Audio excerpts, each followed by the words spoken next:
घने जंगलों के बीच जहां दिन में भी सूरज की रोशनी जमीन तक मुश्किल से पहुंचती थी, वहां एक छोटा सा टूटा हुआ घर खड़ा था। उस घर की छत जगह जगह से टपकती थी, दीवारों में दरारें थीं, दरवाजा आधा टूटा हुआ और आंगन में घास उगी हुई। लेकिन उसी जर्जर घर में रहता था एक लड़का, नाम था अर्जुन। अर्जुन अनाथ था। उसके माँ बाप कई साल पहले एक हादसे में इस दुनिया से चले गए थे। तब से अर्जुन अकेला था। पूरी दुनिया में उसका कोई नहीं था।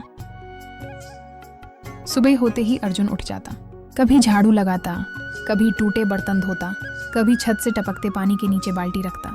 वह बच्चा नहीं रहा था, लेकिन उम्र से पहले ही जिम्मेदार बन गया था। अर्जुन का जीवन जंगल से जुड़ा था।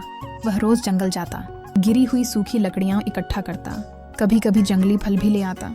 वह कभी हरे पेड़ नहीं काटता था। उसे पता था जंगल भी जीवित होता है।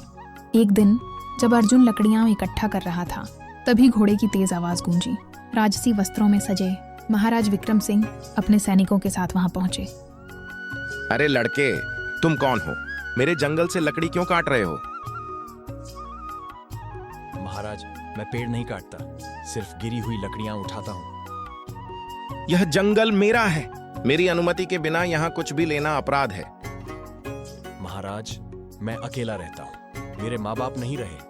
मैं सिर्फ पेट भरने के लिए लकड़ियां लाता हूँ। गरीबी का मतलब ये नहीं कि कानून तोड़ो।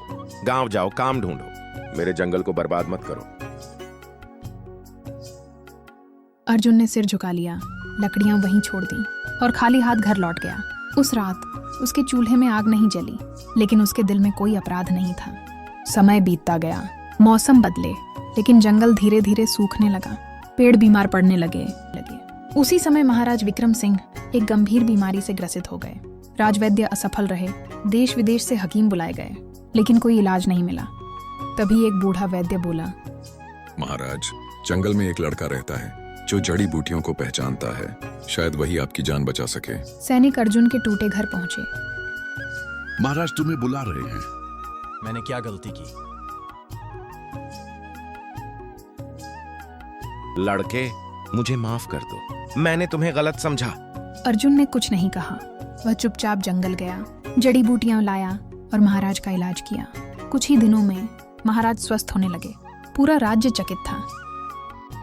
आज से अर्जुन इस जंगल का रक्षक होगा और उसे सम्मान मिलेगा जो मैंने उसे कभी नहीं दिया। अर्जुन को घर मिला, सम्मान मिला, लेकिन उसका स्वभाव वही रहा, विनम्र, जो दूसरों को तुच्छ समझता है।